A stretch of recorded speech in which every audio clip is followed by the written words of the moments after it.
Tamil Nadu's anti-Hindu government didn't allow to lit Kartigai Deepam. DMK is oppressing Hindus. MK Stalin hates Hindus. Hindu rituals under attack. Hindus are in danger. Muslim appeasement. Wow. If overacting was a sport, half of our national media would have Olympic medals by now. The truth, the Devam was lit grandly, publicly, traditionally, as the same main pillar where it has been lit since your grandfather's time. And what is the problem? The problem is that Devam wasn't lit at your favorite, custom-made, politically flammable, riot-ready location of choice, right next to a dargah.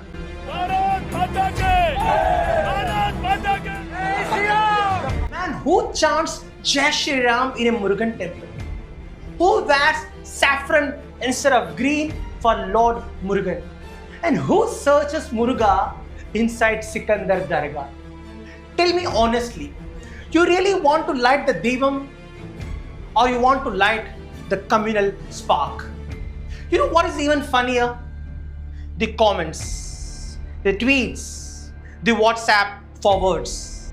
Muslims are okay with the Devam next to the Dargah. It is DMK which is creating drama. Ah, yes. The Muslims are suddenly your best friends when you need an excuse. Hypocrisy की भी सीमा होती है. Let me tell you the truth. Muslims are silent because they know the trap. They know the game. They know exactly what the fringe group want. One Muslim gets angry.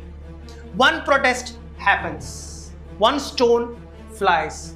The moment the Muslim community reacts, even by mistake, even out of fear, even out of confusion, the whole narrative will be flipped overnight.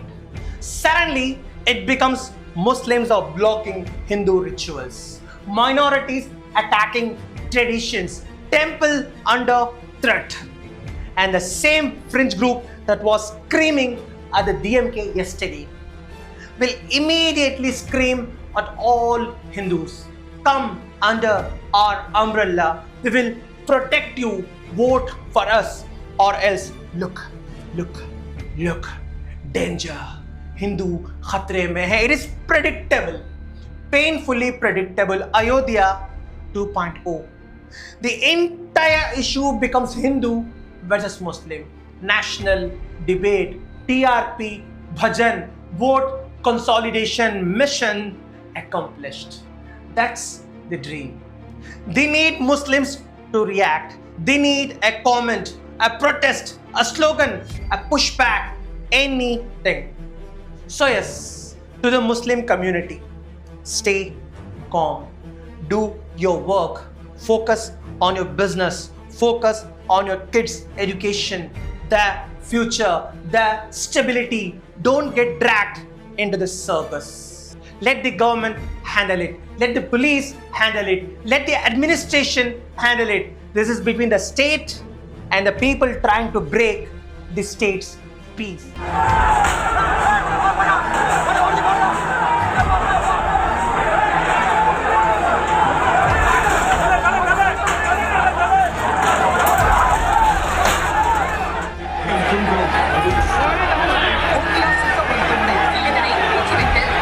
This is not a Hindu versus Muslim issue. It never was. It was never supposed to be. It is a Game of Thrones, Tamil Nadu edition. And the Iron Throne here is the Chief Minister's chair. All they want is one thing: heat. Not from the Devam, but from the conflict. This is not about religion. This is not about Murugan. This is not about Muslims. This is about one thing and one thing only: political entry pass into Tamil Nadu. Some innocent Hindu brothers may think, "Arey, it's just one Devam. Let them light it and go. Why create such a big fuss?" No. The real aim is not the Devam. The Deepam is just a stage set up for the real show. The actual plan: trigger communal tension, create street clashes, force a law and order crisis, split the public along religious lines, and then walk in like firefighters after lighting the fire themselves. Ask yourself a simple question: have these same groups ever fought for your kids' education? For metro in Madurai? For AIMS Madurai? For KJD excavations? For your jobs? For anything useful? No. They only fight for things like, should we light the lamp at pillar A or pillar B? Who came first, temple or dargah? Should we ban meat or not? Basically anything that creates noise but solves nothing. Ayodhya 1992, 1 year before the demolition. Baba Lal Das, the official Ram Mandir Mahant appointed by the government, was asked, should a temple be built at the exact spot mosque? He said, ये मंदिर का मुद्दा नहीं है, ये VHP का political खेल है. Translation: this is a political game, not devotion, not spirituality, not dharma. The real goal: create tension, spread violence, split the country, collect votes. ये तो एक राजनीतिक मुद्दा है.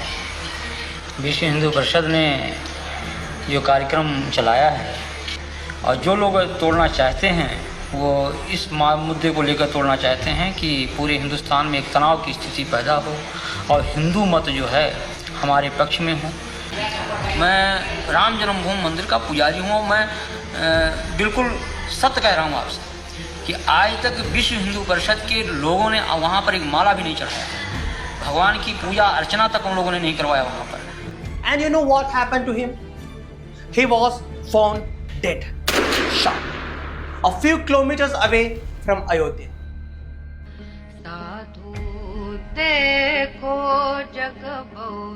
Look around India today. People are told no job, no house, no school, no food, no hospital, no future, no worries. Just be proud, hardcore Hindu. Die in poverty, but die proud. And people fall for it because religion is the cheapest intoxication available. I have said this before, I am repeating again. When you fight a crocodile, you don't jump into the river. The crocodile lives there, breathes there, thinks there, hunts there, trains there. But what do some leaders across India do? They say the crocodile is very popular. Let me also become a crocodile. Let me also splash in the same river. Bro, no.